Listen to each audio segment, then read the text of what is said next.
찬송가 368장, 찬송가 368장이 찬송하시겠습니다.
모이기도 하시도록 기도를 시작하시도록 하겠습니다.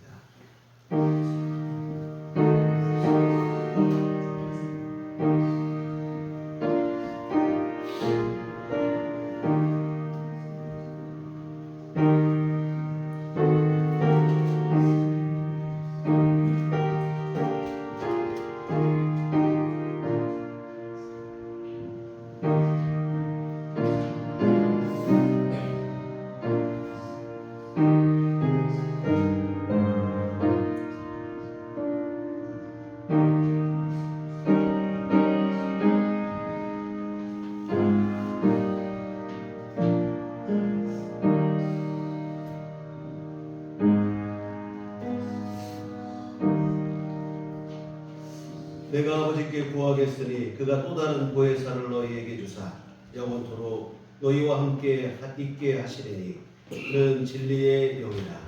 보혜사 곧 아버지께서 내 이름으로 보내실 성령 그가 너희에게 모든 것을 가르치고 내가 너희에게 말한 모든 것을 생각나게 하리라.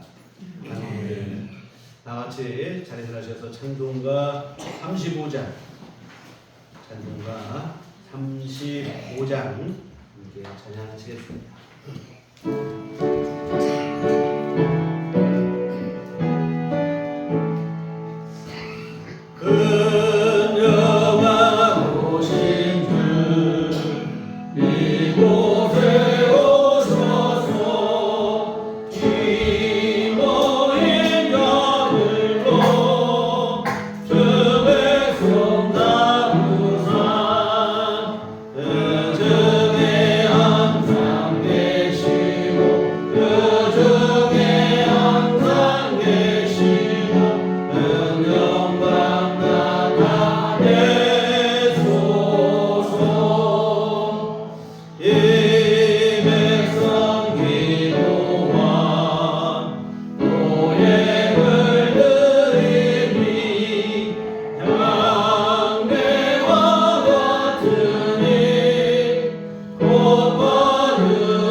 전능하사 천지를 만드신 하나님 아버지를 내가 믿사오며 그의 아들 우리 주 예수 그리스도를 믿사오니 이는 성령으로 잉태하사 동정녀 마리아에게 나시고 본디오 빌라도에게 고난을 받으사 십자가에 못 박혀 죽으시고 상상 제2사흘 만에 죽은 자 가운데서 다시 살아나시며 하늘에 오르사 전능하신 하나님 편에 앉아 계시다가 우리로서 산자와 죽은 자를 심판하러 오시리라. 성령을 믿사오며 거룩한 공예와 성도가 서로 교통하는 것과 죄를 사하여 주시는 것과 몸이 다시 사는 것과 영원히 사는 것을 믿사옵나이다. 아멘. 상세기록은 그러면 44번 44번 시편 100편 말씀 들어가시겠습니다. 온 땅이여 여호와께 즐거운 찬송을 부를지어다. 기쁨으로 여호와를 섬기며 노래하면서 그의 앞에 나아갈지어다. 여호와가 우리 하나님이신 줄 너희는 알지어다. 그는 우리를 지으시며 우리는 그의 것이니 그의 백성이요 그의 기지심이 아니라. 감사함으로 그의 문에 들어가며 찬송함으로 그의 궁정에 들어가서 그에게 감사하며 그의 이름을 찬송할지어다. 여호와는 선하시니 그의 인자하심이 영원하고 그의 성실하심이 대대에 이르리로다. 아멘. 성경은 찬송가 6장입니다.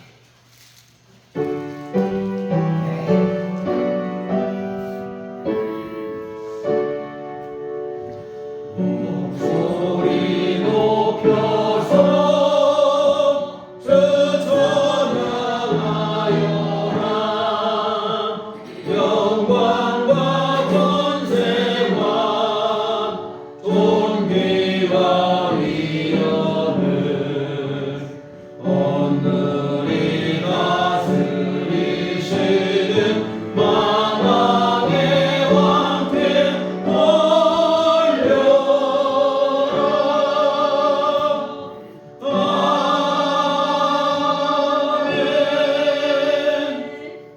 같이 잘해주셔서 기도하시겠습니다. 이해주 원사님 기도하시겠습니다.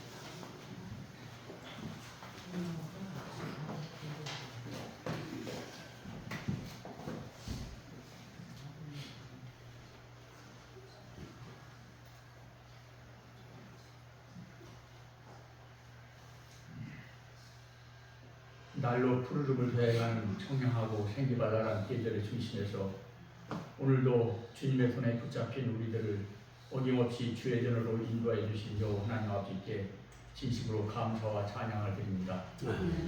이 시간 주님 앞에 나와 예배를 드릴 수 있는 것도 주님의 뜻이요 은혜이며 축복이오니 온 마음과 정성과 뜻을 다해서 드리는 경건하고 거룩한 예배로 삼아 주시옵소서. 아멘. 혼란스러운 세상 속에서 평정을 잃고 바쁘고 여유 없이 살아온 지난 한 주를 잠시 심령 속에서 지워주시고 이 시간 예배를 통하여 주님의 숨결을 느끼며 평안과 안식과 기쁨이 온전히 우리들 내면을 가득 차게 하여 주시옵소서. 기적처럼 주어지는 매일 매 순간의 우리들의 삶이 항상 하나님 길에서 벗어나지 않고 하나님 안에 머물게 하시며 세상의 목소리에 귀를 닫고 오로지 하나님의 목소리에 귀 기울이게 하여 주시옵소서. 우리들이 세상살이에 걱정을 앞세우기보다 절실한 마음을 모아 하나님께 드리는 기도를 통하여 우리들 앞에 장애물들과 문제들을 해결하고 헤쳐나가게 하시고 세상의 어두운 그늘에 안주하지 않고 말씀을 통하여 빛으로 나아가는 아름다운 성도로서의 삶을 이루게 하여 주시옵소서. 아멘. 우리들의 마음을 병들게 하는 탐욕과 나태와 불순종의 어둠의 세력에서 벗어나서 우리들이 성령의 빛으로 우리의 내면을 밝히는 참된 성도로서의 삶을 살아가게 하여 주시옵소서. 풍성하고 무성한 자연의 짙은 도움처럼 겉모습만 화려한 신앙이 되지 않게 하시고 보이지 않는 기쁜 불빛처럼 우리의 믿음도 심령 속에서 깊이 뿌리박고 자라나게 하여 주시고 풍성한 열매를 맺게 하여 주시옵소서. 우리의 일상적인 삶의 모습들이 곧 예배가 되게 하시고 이방인들에게 전도의 강력한 힘이 되게 하여 주시옵소서. 공의의 이로 하나님 아버지 새로이 선출된 21대 대통령이 하나님 앞에 무릎 꿇고 기도하는 겸손하고 지혜 있는 솔로몬 같은 지도자로 인도하여 주시옵소서. 하나님을 두려워하고 모든 국민을 갈라치지 않고 귀하게 여기는 지도자로 인도하여 주시옵소서.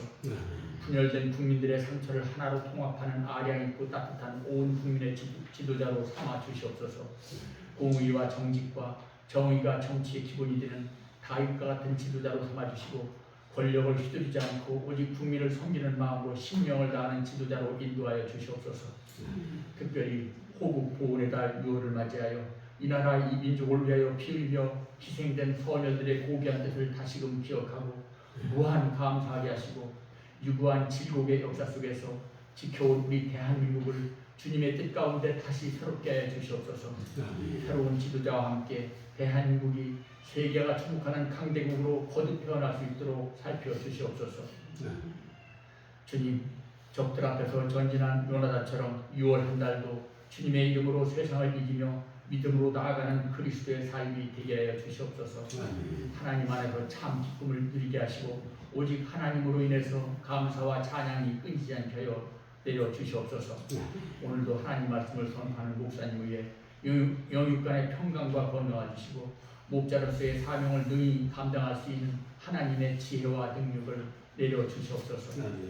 목회자로서의 삶이 고단하되 피곤치 않게 하시고 화평하게 하여 주시옵소서. 하나님 말씀을 들을 때마다 우리의 심령이 깨어나게 하시고 우리의 영안이 열리게 하셔서 깨달음과 회개와 기쁨과 감사가 함께하는 예배가 되게 하여 주시옵소서. 천국 소망의 길을 인도하시는 우리 구세주 예수 그리스도 이름으로 간절히 기도드렸습니다. 아멘.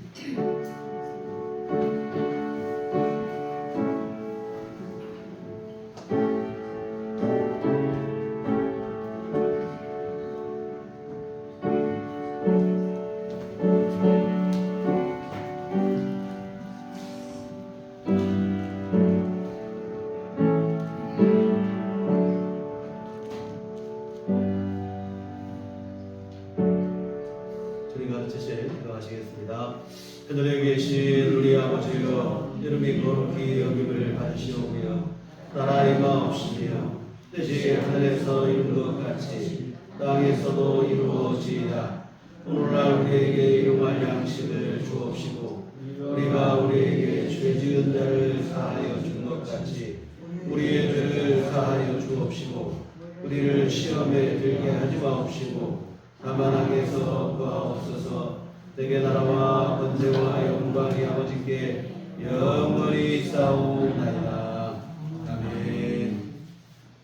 이 시간 보여주시는 하나님 말씀 구약성경 느헤미야 1장 1절에서 11절까지 말씀 보시겠습니다. 구약성경 제가 가지고 있는 성경은 727쪽에 기록됐습니다. 느헤미야 1장 1절로 11절까지 말씀 같이 한 목소리로 합독하시겠습니다. 하가랴의 아들 느헤미야의 말이라. 아닥사스다 왕 제20년 기슬로월에 내가 수산국에 있는데 내 형제들 가운데 하나인 하나니가 두어 사람과 함께 유다에서 내게 이르렀기로 내가 그 사로잡힘을 면하고 남아있는 유다와 예루살렘 사람들의 형편을 물은즉 그들이 내게 이르기에 사로잡힘을 면하고 남아있는 자들이 그 지방 거기에서 큰 환난을 당하고 능욕을 받으며 예루살렘 성은 허물어지고 성문들은 불탔다 하는지라.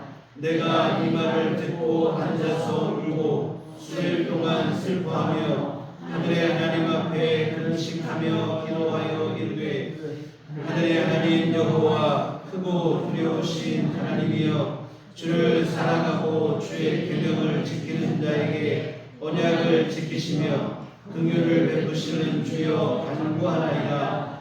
이제 종이 주의 종들인 이스라엘 자손을 위하여 주야로 기도하오며 우리 이스라엘 자손이 주께 범죄한 죄들을 자복하오니 주는 귀를 기울이시며 눈을 여시사 종의 기도를 들으시옵소서. 나와 내 아버지의 집이 범죄하여 주를 향하여 크게 악을 행하여 주께서 주의 종 모세에게 명령하신 규율과 율례와 규례를 지키지 아니하였나이다.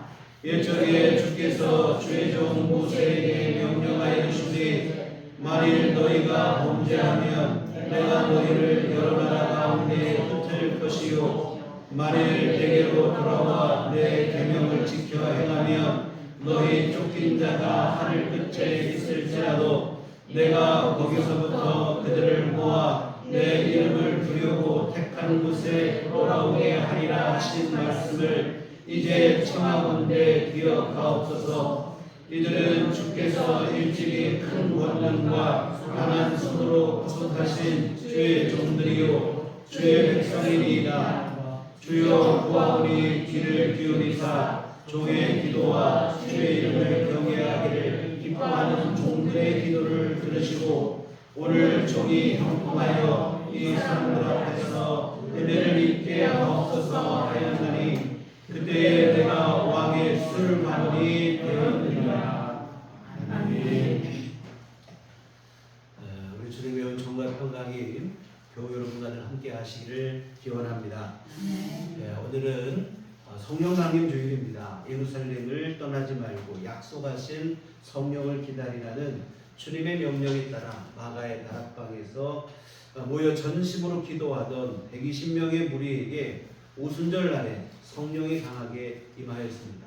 그와 같은 또 강한 바람 소리 같은 성령이 임하여 다락방에 모인 모든 이가 성령의 충만함을 받았습니다. 이처럼 성령의 충만함 받은 사도들은 더 이상 두려워하거나 숨어있지 아니하고 담대히 나아가서 복음을 전하기 시작했습니다. 협박과 박해에도 불구하고 땅끝까지 이르러 증인되라 하신 주님의 명령에 충성으로 순종하였습니다. 이 사도들이 전한 이 복음을 많은 이들이 받아들인 그들이 모여서 생긴 것이 바로 교회입니다. 이 교회가 이때 성령의 역사하심과 동시에 시작이 되어지죠.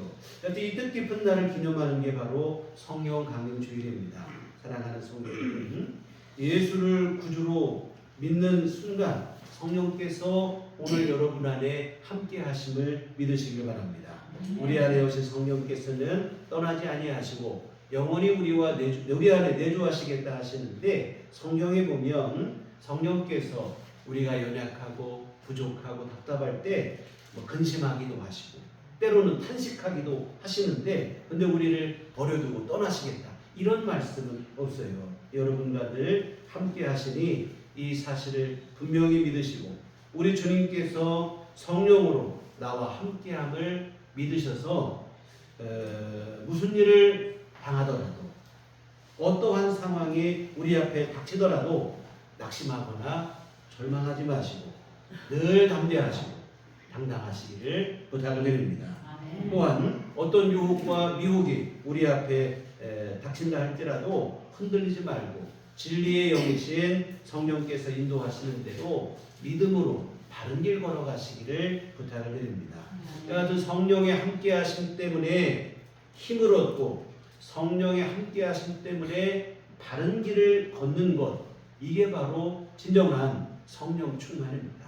요란하게 시끌벅적하게 이게 성령 충만이 아니고 언제나 어디서나 성령께서 나와 함께하심을 믿고 성령께서 이끄시는 대로 믿음의 길을 묵묵히 걸어가시는 것, 이것이 바로 성령 충만인데, 성령 충만하신 우리들 교회 온 교훈을 내시기를 주님의 이름으로 부탁을 드립니다. 우리 지난주에는 평신도 주일 우리가 함께 예배를 드렸는데, 우리 교회 성도님들이 주축이 돼서 드린 예배인데 은혜가 있는 소중한 시간이었던 것 같습니다. 기도하시고 학송도 하시고 성경 공독으로 그리고 설교로 모두 이 순서 시간마다 진심이 느껴져서 참 좋았던 것 같아요. 특히 사고의 경험을 바탕으로 한 귀한 간증은 실질적인 신앙적 교훈이 담겨 있어서 더없이 귀한 예배가 되었던 것 같습니다. 여하튼 여러 많은 분들의 귀한 섬김에 이 자리를 빌려서 감사의 말씀을 전합니다. 오늘 이번 주는 우리가 지지난주에 이어서 3차 포로 귀환에 대해서 함께 살펴보도록 하겠습니다. 우리가 지지난주에는 두 번째 포로에서 돌아온 일들을 함께 살펴봤어요. 에스라의 지도하에 두 번째 포로 귀환이 있었는데 그 뒤로 14년의 세월이 흐른 후의 일입니다. 오늘 본문은 느헤미야의 지도하에 세 번째 포로에서 돌아오는 일들이 이루어지는데, 느헤미야는 성경에는 바사라 나오고 우리가 알고 있는 이름은 페르시아죠. 그래서 이 페르시아 제국의 관리였어요. 오늘 11절 말미에 보시면 술관원이라는 그 직함이 나오는데, 임금이 마시는 그 술에 독곡물 유물을 검사하는 그 직책이라고 보시면 됩니다. 이런 직책은 아무나 맡지는 않죠. 왕의 신임이 두터운 사람이 얻게 되어 있고, 그래서 또한 뭐 단순히 뭐 독궁을만 검사하는 게 아니라 왕의 옆에서 조언도 하고 함께 논의도 하고 하는 그러한 중요한 직책에 해당되는 고위직 관리로 보시면 되겠어요. 여하튼 느헤미야가 페르시아 제국의 아닥사스다 왕의 술관으로 있을 때 이 느헤미야의 동생인 하나니가 몇 사람과 함께 고국 유대 땅을 다녀온 거예요. 패망한 나라지만 마음속에 조국 유대 땅을 다녀온 이 동생에게 느헤미야가 묻는 거예요. 형편을 물어요. 예루살렘의 형편은 어떠한지. 오늘 2절 3절에 보면 내 형제들 가운데 하나인 하나니가 두어 사람과 함께 유다에서 내게 이르렀기로 내가 그 사로잡힌 면하고 남아있는 유다와 예루살렘 사람들의 형편을 물은즉 그들이 내게 이르되 사로잡힘을 면하고 남아있는 자들이 그 지방 거기에서 큰 환난을 당하고 능욕을 받으며 예루살렘 성은 허물어지고 성문들은 불탔다 하는지라. 여기 보면 사로잡힘을 면하고 남은 자라는 말이 나오는데 1차, 2차 포로에서 돌아간 사람들에 대한 표현이에요. 왜냐하면 포로에서 먼저 돌아간 사람들 어찌 가서 잘 살고 있더냐 하고 물은 거예요. 그랬더니 동생이 하는 말이 뭐냐면 그들의 사는 삶의 모습이 너무 처참하다는 거예요. 환난과 능욕을 당하면서 하루하루 힘겹게 살아가고 있어요. 또 예루살렘 성은 허물어진 상태 그대로이고 성문들은 다 불에 타 있고 유령의 도시나 다름없는 그러한 모습이라 하는 소식을 듣게 되죠. 이 바벨론에 의해서 유다가 패망할 때 그때 모습 그대로 지금까지 있는 거예요. 여하튼 한때는 조국의 수도였으며 하나님의 성전이 있던 예루살렘 성인데 아주 폐허가 되어버린 거예요. 이 소식을 들을 때 느헤미야가 기가 막히죠. 4절에 보면 내가 이 말을 듣고 앉아서 울고 수일 동안 슬퍼하며 하늘의 하나님 앞에 금식하며 기도하여 이렇게 되어 있어요. 수일 동안 슬퍼하며 울었다는 거예요. 옛 영화는 온데간데였고 폐허가 된 그대로 방치된 사실에 너무 가슴이 아프죠. 며칠을 슬피 울어요. 한참을 울고 난 다음에는 금식하며 기도하기 시작하는데 참 이 모습이 귀한 일이에요. 사실은 왜 그러냐면 느헤미야는 아까 말씀드린 것처럼 이방 나라에 거주하고 있지만 상당히 성공한 케이스입니다. 술관원이라고 하는 고위급 직책에 오른 인물이죠. 그러므로 뭐 자기 조국이야 어쨌든 상관할 거 없고 자신의 성공과 출세에 만족하며 그냥 뭐 잘 살면 그만일 수도 있어요. 그리고 조국이라고 하는 것도 1세대에게나 뭐 의미가 있지. 느헤미야는 몇 세대가 지났어요. 오늘 본문의 상황은 유다가 패망한 지 142년이 흐른 후라 이 말입니다. 그러면 느헤미야는 포로 뭐 4세대, 5세대, 뭐 길면 6세대일 수도 있고 그렇게 되잖아요. 우리 외국에 이민 간 사람들 보세요. 이민 1세대는 그래도 조국에 대한 뭐 애국심도 있고 그렇지만 2세대, 3세대 그 뒤로 흘러가면 내 조국이라는 의식이 남아있잖아요. 그냥 지금 내가 태어난 땅이 내 나라라고 살고 그렇게 사는 거예요. 그러니 포로 4, 5대세쯤 되는 느헤미야에게 뭐 조국이 무슨 의미가 있고 내 나라, 내 조국 무슨 의식이 남아있겠습니까만 그런데 느헤미야는 그렇지 않았어요. 조국에 대한 애국심이 있고 뿐만 아니라 그 이전에 하나님의 나라, 하나님 나라의 백성, 내가 유대인이라고 하는 그 믿음이 분명했습니다. 이렇다 보니까 조국의 비참한 현실을 외면하지 않고 마음 아파하며 며칠을 울고 또 울기만 하고 끝난 게 아니라 하나님 앞에 금식하며 기도하기까지 이르게 되어졌습니다. 느헤미야의 믿음 그리고 그 믿음을 바탕으로 한 기도, 이 기도가 결국엔 무너진 예루살렘 성벽을 재건하는 역사를 이루게 돼요. 142년 만에 무너졌던 성벽이 느헤미야에 의해서 새롭게 재건이 됩니다. 그것도 단 52일 만에 이 위대한 역사를 이루어내요. 여러 방해도 있고 어려움도 있었지만 단칼에 이 일들을 이루어내는데요. 바로 오늘의 이 기도가 그 저력의 원천이 되어지는 거예요. 지금까지 무려 142년 동안 무너진 채로 방치된 예루살렘 성벽입니다. 그동안 얼마나 많은 사람들이 그 성벽을 보고 가슴을 아파하고 슬퍼하고 안타까워 했을까요? 근데 문제는 가슴 아파하고 안타까워하고 그것으로 끝이었다는 거예요. 그러나 느헤미야는 안타까워하고 슬퍼하기만 한 게 아니라 기도했다고 하는 사실은 그냥 안타까워하고 끝나고 어쩌다 이렇게 됐을까 하고 슬퍼하고 끝나는 게 아니고 그 사실을 두고 하나님 앞에 간절히 기도하는 거예요. 조국의 아픔을 가슴에 품고 하나님 앞에 기도하기 시작합니다. 결국 그 기도가 142년 동안 무너져 있던 예루살렘 성을 재건하는 위대한 역사를 이루는 밑거름이 되어진 줄 믿습니다. 사랑하는 성도 여러분, 오늘 우리는 어떠한 사람이 되어야 될 것인가? 그저 그냥 현실의 문제 속에서 안타까워하고 가슴 아파하고 답답해하고 이렇게만 하고 끝날 것인가? 아니면 그 문제를 가지고 하나님 앞에 기도하여 하나님의 위대한 역사를 이루는 사람이 되어줘야 될 것인가? 후자의 경우가 되시기를 주의 이름으로 부탁을 드립니다. 여러분, 늘 드리는 얘기지만 1,000마디 원망이나 걱정이나 염려보다 한마디 기도가 여러분의 삶에 능력이 된다는 것을 믿으시기를 바랍니다. 하나님의 위대한 역사를 이루는 사람이 누구인가? 불평하고 원망하는 다수가 아니라 기도하는 소수일지라도 기도하는 그 사람을 통해서 하나님의 역사가 이루어진다고 하는 사실입니다. 여러분, 142년 동안 무너진 채 방치되었던 예루살렘 성벽이 단 50일 만에 재건된다는 것, 어느 누구도 상상하지 못했던 일이라 이 말입니다. 마음은 아프지만 어쩌겠느냐, 대부분은 그런 생각이었어요. 근데 느헤미야는 달랐다 이 말입니다. 가슴에 뜻을 품고 기도하기 시작했더니 불가능할 것만 같았던 일이 가능한 현실로 이루어지게 됐다고 하는 사실입니다. 앞으로 살펴보시겠는데요, 여러 방해가 있고 어려움이 있었습니다. 그냥 쉽게 된 게 아니에요. 그런데 거침없이 52일 만에 위대한 역사를 이루어냈는데 그 힘의 원천은 다른 데 있잖아요. 기도에 있다고 하는 사실입니다. 우리가 여러분 출애굽의 역사를 보시면 놀라운 기적의 연속이에요.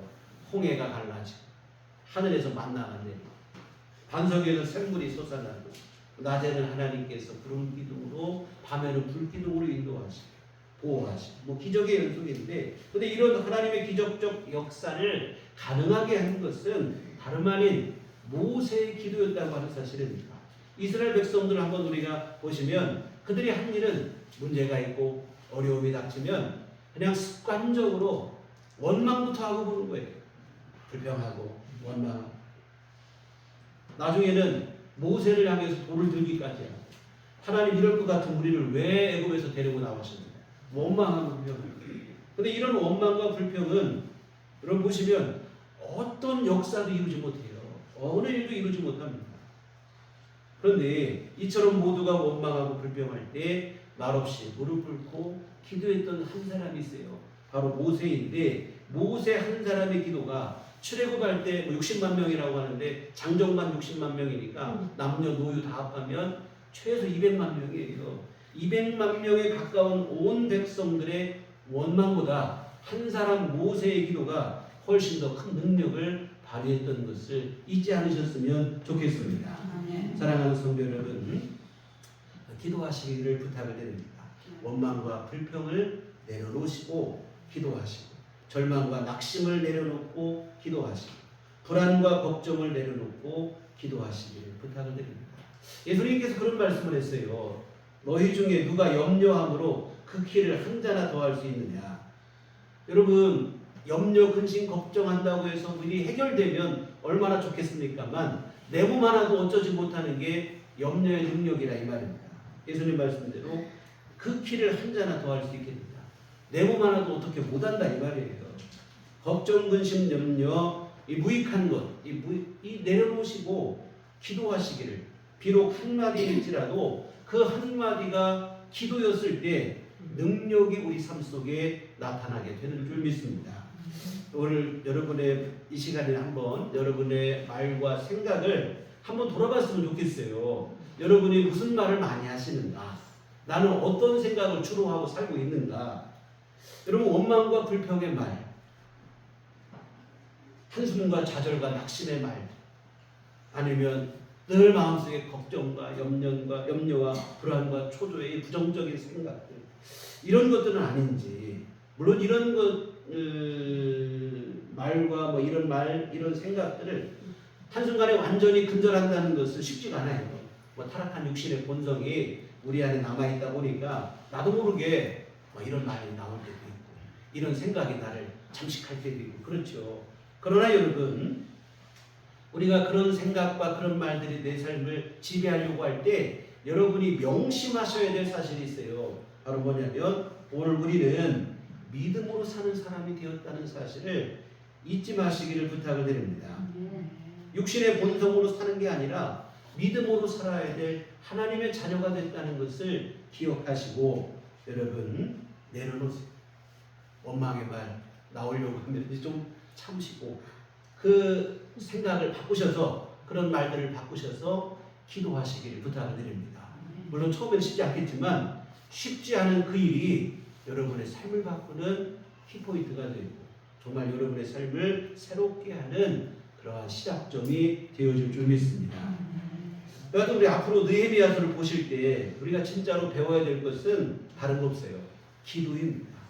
우리는 느헤미야라고 하면 보통 흔히들 생각하는 게 뭐냐면 아까 말씀드린 것처럼 52일 만에 예루살렘 성벽을 재건한 적극적인 실천가다, 행동가다 뭐 이런 생각을 먼저 하는데 그렇지 않아요. 느헤미야는 적극적인 실천과 행동 그 이전에 먼저 하나님 앞에 충분히 무릎 꿇고 기도했던 기도의 사람이라는 것을 잊지 않으셨으면 좋겠습니다. 철저히 하나님 믿고 의지하고 기도하는 사람. 그 기도를 힘의 원천으로 삼아서 행동하고 실천했던 것이지 그냥 무조건 나선 사람이 절대 아니라는 것을 기억하시고 여하튼 느헤미야서 우리가 함께 앞으로 보시게 될 때 이 기도 배우시고 여러분의 삶 속에 기도를 습관화하시고 생활화하시기를 부탁을 드립니다.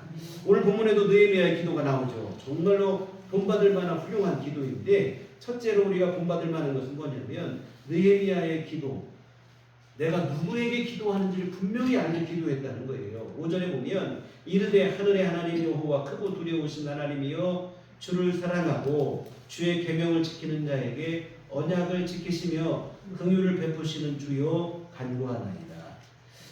느헤미야는 하나님에 대해서 오늘 5절에서 뭐라고 하냐면 두 가지를 언급하는데 첫째는 하늘의 하나님, 또 크고 두려우신 하나님.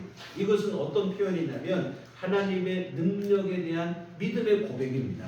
하나님은 온 우주 만물을 지으신 창조주 하나님, 전능하신 하나님이라고 하는 사실인데 여러분 이 사실을 오늘 우리도 잊지 않았으면 좋겠습니다. 우리의 기도라고 하는 것은 그냥 뭐라도 하긴 해야 될 것 같아서 달에 빌고 바위에 빌어보는 그러한 허무한 일은 아니죠.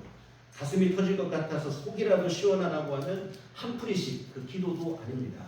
살아계신 하나님 앞에 드리는 기도인 줄 믿습니다. 다음으로 뭐라고 되어 있냐면 주의 계명을 지키는 자에게 언약을 지키시며 긍휼을 베푸시는 주라고 고백하고 있는데 하나님의 신실하심, 하나님의 자비하심에 대한 믿음의 고백인데 여러분 아무리 힘이 있고 능력이 많다고 해도 그 안에 신실함이나 뭐 자비함이 없다면 우리에게 아무 도움이 안 돼요. 여러분 보세요. 힘 있는 사람, 돈 많은 사람, 우리나라 부자도 많고 뭐 힘 있는 권력자도 많고 하지만 그 사람이 나와 아무런 관계도 없고 특히나 그 사람이 자비함이 없다고 하면 우리에게 무슨 도움이 되겠어요? 아무 소용이 없죠. 무능해서 그런 게 아니라 그 사람 안에 긍휼과 자비가 없기 때문에 도움이 안 돼요. 그런데 하나님은 전능하실 뿐만 아니라 긍휼과 자비하심까지 겸비하신 좋으신 하나님이다. 이렇게 고백하고 있는데요. 여러분 한번 생각해 보세요. 바닷가 쪽에 가면 대부분 미신을 많이 섬겨요. 바다 뱃사람들은 용왕이라고 하는 미신을 섬기고 얼마나 거기에다 치성을 드리는지 모르는데 용왕이 뭐 바다를 주관하는 신으로 이렇게 믿죠. 근데 문제는 용왕이 자비롭고 하면 좋은데 제가 볼 때는 성격이 괴팍한 것 같아요. 마음에 안 들면 풍랑을 일으켜서 배를 뒤집히고 뭐 고기도 못 잡게 하고 그런다고 하니까. 그래서 우리 예전에 보면 용왕이 은총을 입었다는 게 별로 없고 용왕에게 뭐 처녀를 갖다 바치고 뭐 이런 게 옛 얘기 나오잖아요. 예, 여러분 헛된 미신에 붙잡히면 이런 말도 안 되는 고생을 하는데, 그런데 여러분 우리가 여기서 한 가지 생각할 게 있어요. 이런 무지막지한 존재임에도 불구하고 얼마나 정성을 바치고 치성을 다하고 기도를 하는데 하물며 좋으신 하나님 앞에는 우리가 얼마나 더 기도를 해야 되겠느냐 하는 사실입니다. 하나님은 헛된 미신이 아니고 살아계시고 게다가 성격이 괴팍한 분이 아니라 좋으신 하나님이신 줄 믿습니다. 신실하시고 자비하시고. 그렇다면 우리는 얼마나 더 기도해야 되는 게 마땅한데 이 마땅한 기도를 우리가 그냥 손 놓고 있을 때가 있더라 이 말이죠. 정말 여러분 오늘 저와 여러분의 기도는 최소한 미신을 섬기는 사람들의 치성보다 훨씬 더 간절하고 더 열심히 되셔야 될 줄 믿습니다. 그뿐만이 아니에요. 느헤미야가 고백했던 것보다 오늘 우리가 믿는 하나님의 믿음, 하나님에 대한 믿음은 훨씬 더 친밀하죠. 오늘 말씀에 느헤미야는 그저 언약을 지키고 긍휼을 베푸시는 주님 이런 정도로 기도를 했는데 오늘 여러분은 하나님을 어떻게 믿습니까? 하나님 아버지라고 믿는 거예요.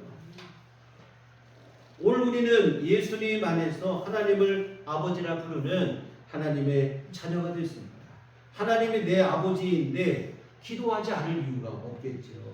기도하지 않는 것보다 더 손해나는 일도 없다는 것을 잊지 마시기 바랍니다. 하나님 아버지 부르시며 간절히 기도하실 때 하나님께서 여러분 삶속에 필요한 것들을 미리 예비하시고 준비하시고 때에 맞게 여러분의 삶을 인도하여 주실 줄 믿습니다. 근데 또 우리 처음 교회 오신 분들은 기도하려고 해도 막상 기도가 어렵다고 하는데 기도를 어렵게 생각하지 않으셨으면 좋겠어요. 늘 제가 자주 비유로 드리는 얘기인데 시집살이 힘들고 어렵게 할 때 친정 어머니 친정에 가서 만나면 여러분 얼마나 좋아요. 친정 어머니하고 밤을 새워가면서 그냥 이런 얘기 저런 얘기 내 마음속에 있는 거 다 토해놓고 얘기할 수 있는 거 아니겠어요? 여러분 기도가 바로 그런 거예요. 내가 세상에서 험한 세상에서 힘들고 어렵고 상처받고 여러 가지 어려움이 있을 때 좋으신 하나님 아버지 앞에서 내 형편과 사정을 있는 그대로 아뢰시는 게 기도인 줄 믿습니다. 친정아버지 만난 것처럼 친정엄마 만난 것처럼 하고 싶은 말 다 쏟아내는 게 기도예요. 기도를 너무 어렵게 생각하지 않으셨으면 좋겠어요. 힘든 일이 아니라 사실은 우리에게 선물입니다. 여러분 생각해 보세요. 시집살이 고되고 힘들 때 친정엄마 만나는 게 고역입니까? 좋은 일입니까? 너무 어려운 질문이다. 좋은 일이에요. 얼마나 좋은 일입니까? 험한 세상 살아갈 때 기도하라고 하신 주의 말씀은 선물이지 무거운 의무가 아니라는 것을 잊지 않았으면 좋겠습니다. 그리고 대단히 신령하고 거룩한 말을 써가면서 기도해야 하는 것을 오해하지도 않았으면 좋겠습니다. 아버지와 자녀의 대화라 이 말이에요. 진솔하고 솔직하게 기도하시는 거예요. 꾸밀 것도 없고 감출 것도 없어요. 좋으신 아버지께 기도하는 거예요. 또 이런 말 들으면 또 우리 아버지는 참 어렸을 때 나를 괴롭히고 힘들어서 내가 좋은 아버지 잘 생각이 안 난다고 하는데 여러분 하나님은 그런 아버지가 아니에요. 좋은 아버지. 우리가 가끔 TV에서 한번 보면 좋은 아버지 나오면 우리도 저런 아버지 있으면 좋겠다 하는데 더 좋으신 아버지가 하나님이신 것을 믿으시고 하나님 앞에 기도하시기를 부탁을 드립니다. 저는 천지를 지으신 하나님, 그 하나님이 내 아버지가 되시니 걱정, 근심, 염려를 내려놓고 기도하시기를 주의 이름으로 부탁을 드립니다. 두 번째로 느헤미야는 그 기도의 모범이 되는 게 뭐냐면 자신의 죄를 회개하는 기도를 했다는 거예요. 6절을 보시면 이제 종이 주의 종들인 이스라엘 자손을 위하여 주야로 기도하오니 우리 이스라엘 자손이 주께 범죄한 죄들을 자복하오니 주는 귀를 기울이시며 눈을 여시사 종의 기도를 들으시옵소서. 나와 내 아버지의 집이 범죄하여 주를 향하여 크게 악을 행하여 주께서 주의 종 모세에게 명령하신 계명과 율례와 규례를 지키지 아니하였나이다. 우리 민족이 하나님께 범죄했습니다 라고만 기도하는 게 아니고 6절 하반절에 보면 나도 내 아버지의 집도 범죄했다 이렇게까지 자신의 문제로 갖고 기도하는 거예요. 민족과 결의의 범죄에 대하여 자신도 책임에 있음을 통감하며 진심으로 회개하고 있는데, 여러분 우리의 기도에 빠져서는 안 되는 절대 중요한 요소가 바로 회개입니다. 우리는 기도하면 무조건 하고 일단 주시옵소서 이렇게 연발할 때가 많은데요, 먼저는 하나님 앞에서 자신의 삶을 성찰할 수 있어야 됩니다. 부족한 것, 잘못된 것, 흠결이 드러나게 되면 정직하게 회개할 수 있었으면 좋겠습니다. 여러분, 회개가 하나님의 응답의 전제 조건이라고 볼 수도 있어요. 아무리 간절히 기도했다고 해도 회개가 없다면 응답이 어렵습니다. 자신의 잘못을 알지도 못하는데 무조건 구한다고 다 들어주는 것은 오히려 망치는 일이 되는 거예요. 잘못을 뉘우쳐요. 회개하지 않음에도 불구하고 응답을 받으면 그것이 우리에게 복이 되는가? 그렇지 않습니다. 복이 아니라 오히려 독이 되고 화가 되는 거예요. 여러분 쉽게 생각해 보세요. 어린아이가 컵을 들고 와서 물을 달라고, 엄마에게 물을 달라고 컵을 들고 왔는데 보니까 컵이 그냥 뭐 때가 덕지덕지 묻은 거예요. 그럼 어떻게 엄마가 어떻게 하겠습니까? 그래 잘 먹으라 하고 물을 주겠습니까? 그런 엄마는 없어요. 더러운 컵에 물을 줘도 먹지를 못합니다. 먹으면 뭐 질병에 걸리고 그렇게 되겠죠. 똑같은 이치예요. 하나님 앞에 부끄러운 모습으로 서서 내가 아무리 구하고 해도 하나님이 주셔도 복이 되지 못하고 주실 수도 없다고 하는 사실입니다. 회개함으로 나아가야 된다고 하는 사실입니다. 먼저는 내가 하나님 앞에 죄를 회개하고 내 더러움을 회개하고 하나님의 은총을 구하셔야 이게 온전한 기도가 되어지는 거예요. 그런데 여러분, 회개에 있어서, 회개의 기도에 있어서 가장 중요한 요소는 뭐냐면 정직함이라고 생각이 들어요. 변명하고 뭐 핑계대고 다 그런 거 아니냐, 합리화시키고 정당화시키고 이렇게 하시면 어려워요. 회개가 안 된다 이 말입니다. 다 그런 거 아니냐, 이건 뭐 다 살다 보면 다 그렇고 나만 그러느냐, 뭐 이런 식으로 하다 보면 하나님 앞에 회개할 일이 없어요. 정직하게 회개하셔야 될 줄 믿습니다. 주의 말씀에 비추어서 부족한 것이 드러나거든 변명하고 합리화시키고 정당화시키지 마시고 회개하시기를 부탁을 드린다 이 말입니다. 그리고 내가 그 말씀대로 회개를 했는데 앞으로도 그 말씀대로 살 자신이 없다면 자꾸 핑계대지 마시고 살 수 있도록, 순종할 수 있도록 힘을 주시라고 기도를 하셔야지 자꾸 변명하고 핑계하고 정당화하고 방패막이 하고 이러면 안 된다 이 말이에요. 정직한 회개로 나가시기를 부탁을 드립니다. 어찌 보면 농부가 옥토를 만드는 것과 똑같은 일이 회개라 이 말입니다. 돌을 골라내는 거예요. 좋은 밭을 만들려면 다른 수 없어요. 돌을 골라내고 풀을 뽑아내고, 우리의 기도의 밭에 열매 맺게, 응답의 열매를 맺기 원하시면 회개를 통해서 돌을 골라내시고 쓴 뿌리를 뽑아내시고 정직하게 회개하시기를 주의 이름으로 부탁을 드립니다. 마지막으로 느헤미야의 기도는 약속을 붙잡고 한 능력의 기도라는 거예요. 8절 9절 보겠습니다. 옛적에 주께서 주의 종 모세에게 명령하여 이르시되 만일 너희가 범죄하면 내가 너희를 여러 나라 가운데 흩을 것이요 만일 내게로 돌아와 내 계명을 지켜 행하면 너희 쫓긴 자가 하늘 끝에 있을지라도 내가 거기서부터 그들을 모아 내 이름을 두려고 택한 곳에 돌아오게 하리라 하신 말씀을 이제 청하건대 기억하옵소서. 하나님의 약속의 말씀을 붙잡고 기도하는 거예요. 하나님, 이런 약속하지 않으셨느냐? 우리가 잘못하면 우리를 하나님께서 여러 나라 가운데 흩으신다고 하셨는데, 그런데 흩으셨을 그때라도 만일 우리가 하나님께 돌아와 기도하고 믿음으로 서면 하늘 끝에 있을지라도 우리를 거기서 하나님께서 데려와 바로 세우신다고 하신 약속을 하지 않았습니까? 내가 그 약속을 붙잡고 기도하오니 그 약속을 기억하여 주시옵소서. 이렇게 기도를 하는 거예요.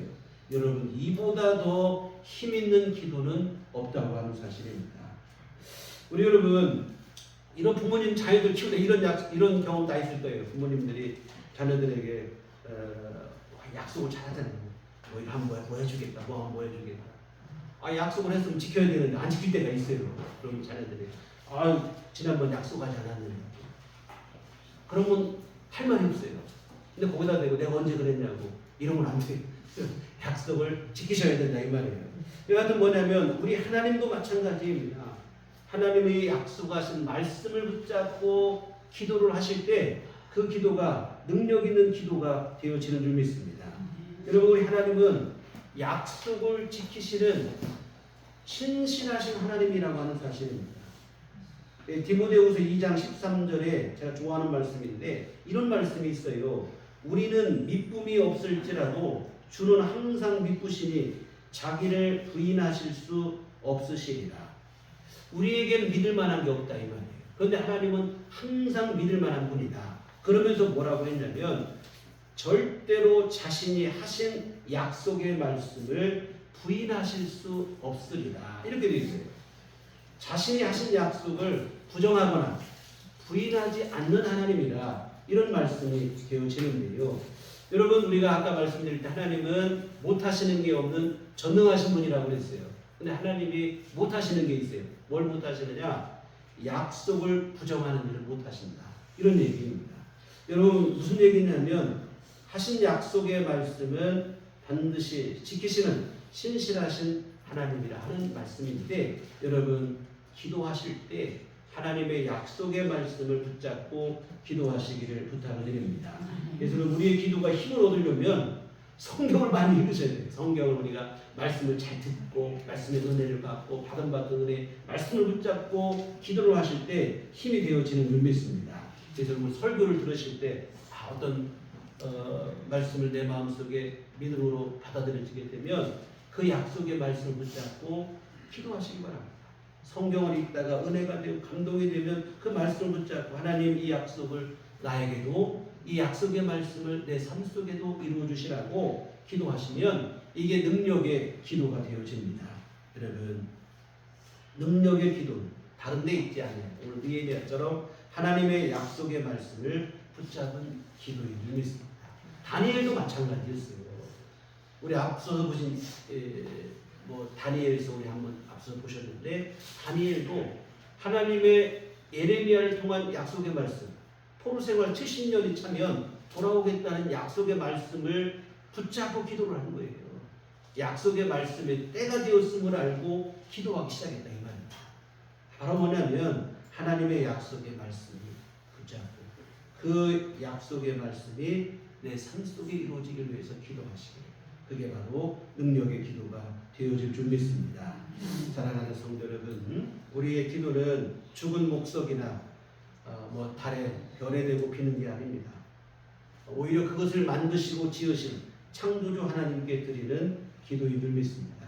그 창조주 하나님은 전능하시기만 한 게 아니라 우리를 사랑하시되 죽기까지 사랑하신 좋으신 우리의 아버지입니다. 기도하지 않을 이유가 없고, 다시 말씀드리지만 기도하지 않은 것보다 더 손해나는 일은 없다고 하는 사실입니다. 여러분 늘 기억하세요. 우리 안에 원망이 차오르고 불평이 차오르고 염려와 근심이 차오를 때 1,000마디 원망보다 한마디 기도가 능력이라는 사실을 기억하셨으면 좋겠습니다. 빌립보 4장 6절 7절 말씀 한 절 보시고 마치겠습니다. 아무것도 염려하지 말고 오직 모든 일에 기도와 간구로 너희 구할 것을 감사함으로 하나님께 아뢰라. 그리하면 모든 지각에 뛰어난 하나님의 평강이 그리스도 예수 안에서 너희 마음과 생각을 지키시리라. 여러분 염려하지 말고 기도하셔서 하나님 주시는 참 평안을 누리시는 우리들 교회 온 교우들 되시기를 주님의 이름으로 축원합니다. 아멘. 기도하시겠습니다. 하나님 아버지, 오늘 느헤미야 위대한 역사를 이루되 하나님 앞에 기도를 통하여 이 귀한 일을 이루어가는 것을 보게 됩니다. 하나님 아버지, 오늘 우리도 이와 같은 기도의 사람이 되게 하여 주시옵소서. 우리 삶 속에 무슨 일을 만나거나 어떤 상황에 놓이거나 두려워하거나 낙심하거나 절망하지 않게 하시고 하나님을 기억하게 하시고 기도할 수 있게 하여 주시옵소서. 좋으신 아버지 하나님을 늘 마음에 기억하며 무시로 기도하게 하시고 항상 기도하게 하여 주시오. 우리 주님이 주시는 참 평안을 누리는 우리 모두의 삶이 되게 하여 주시옵소서. 예수님 이름으로 기도했습니다. 찬송가 369장 369장 찬송하시겠습니다.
좋으신 아버지 하나님의 귀하시는 종과 사랑을 감사를 드립니다. 우매하고 어리석은 우리를 주님 긍휼히 여기시고 자비를 베푸시어 우리 삶을 지켜주시고 보호하시고 인도하여 주시며 진실로 감사를 드립니다. 또한 힘들고 어려울 때마다 기도하라 하시어 그 기도를 통하여 주의 도움을 얻게 하시고 하나님의 인도하심과 보호하심을 얻으며 살아갈 수 있는 길을 허락하여 주심을 진심으로 감사를 드립니다. 또한 오늘도 귀하고 복된 날 우리 주님 앞에 믿음으로 나와 함께 예배할 수 있는 믿음을 주시고 건강을 주시고 시간을 허락해 주심을 진심으로 감사를 드립니다. 아버지 하나님의 이 모든 종 크신 사랑 진심으로 감사하며 하나님께 이 헌금을 드립니다. 주여 기뻐받아 주시옵소서. 저희는 본마다 하나님의 일을 이루도록 주께서 권능으로 역사하여 주시옵소서. 또 아버지 하나님 오늘 헌금을 드리고 몸과 마음과 시간을 들여 정성을 들여 주님을 예배한 주의 사랑하는 모든 자녀들을 하나님 기뻐하여 주시옵소서. 한량없는 주은혜 내려 주시어서 귀한 삶의 주 안에서 더욱더 복되게 하시되 오늘 귀한 말씀처럼 하나님을 아버지로 믿으며 하나님 아버지 앞에 무시로 기도로 나아가게 하여 주시어 하나님의 평강을 누리게 하시고 주의 도움을 얻는 삶을 누릴 수 있도록 주께서 도우시고 하나님 함께해 주시옵소서. 우리 삶에 일용할 모든 것 때마다 일마다 주께서 공급하여 주시어 따뜻한 일 없게 하여 주시옵시고 하나님의 선하신 인도와 보호하신 속에 우리 삶의 안전과 참된 평안을 누릴 수 있도록 주님 돌보시고 아버지 함께하여 주시옵소서. 하나님 아버지 또한 이 시간 주님께 간구하고 있기는 아버지여 주님 내려주시는 건강을 간절히 구하며 기도하는 이들이 있습니다. 아버지 하나님, 때마다 주께서 힘을 내려 주시옵시고 건강을 내려 주시어서 아버지 하나님 주시는 귀한 건강 속에서 일상의 활동과 생업에 지장이 받지 않는 그와 같은 건강한 활력을 얻을 수 있도록 주께서 은혜를 베풀어 주시옵소서. 아버지 하나님, 또한 경제적으로 힘들고 어려울 때 하나님의 은총을 구하는 일이 있습니다. 주께서 아버지 함께하여 주시어서 주님 때마다 일마다 필요한 모든 것 주께서 채워주시옵시고 우리 삶을 주께서 붙들어 주시옵시고 우리 모든 성도들의 살림살이마다 하나님의 은총이 세밀하게 임할 수 있도록 주께서 도우시고 하나님 함께하여 주시옵소서. 우리 앞으로 한 주간 살아갈 때도 우리 주님과 동행하게 하여 주시옵시고 우리 마음속에 주님이 성령으로 늘 함께 하신다는 사실을 굳건히 믿게 하여 주시어 무슨 일을 만나도 당황하거나 두려워하지 않게 하여 주시옵시고 힘을 얻게 하여 주시옵시며 감대할 수 있게 하여 주시옵시고 믿음으로 하나님 내려주시는 참된 평강의 길을 걸어가는 우리 모두가 되도록 도와주시옵소서. 예수님 이름으로 기도했습니다. 아멘. 네, 교회 소식 시간입니다. 서로 인사하고 주님만 바라봅시다. 지난주 깜빡하고 제가 이 강조를 못 드렸는데 금주는 성령 강림 주일입니다. 성령께서 아까 말씀드린 것과 함께 하시고 성령께서 여러분의 삶 속에 늘 함께 하심을 믿으시고 성령 충만하시고 성령과 늘 동행하시는 삶이 되시기를 부탁드립니다. 네, 교회 밖의 집회와 성경으로 참여를 금하고 교회 중심으로 건강하시는 생활 함께 이어가시면 좋겠습니다. 오늘도 이렇게 우리 정인성 권사님 자제 가족들이 함께 참석. 너무 오래 가면 너무 반가워요. 함께 참석했습니다. 여러분 기대해 주시고 축하해 주시면 고맙겠습니다. 우리 다 함께 자리에 일어나셔서 서로를 기뻐하시며 평안을 너에게 주노라. 함께 찬양하시도록 하겠습니다.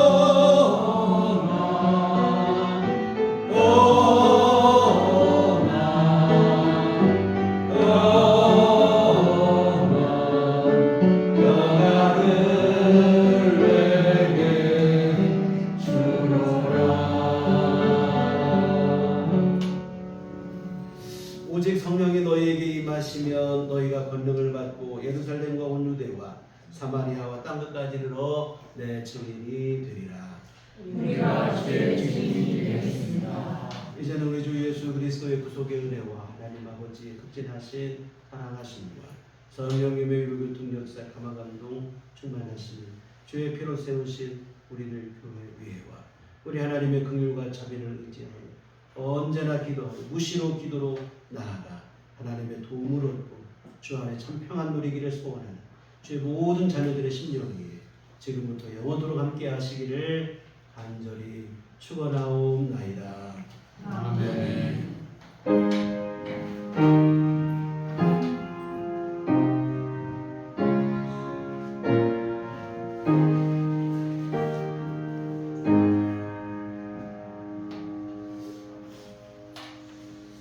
감사합니다. 삶으로 주일 낮에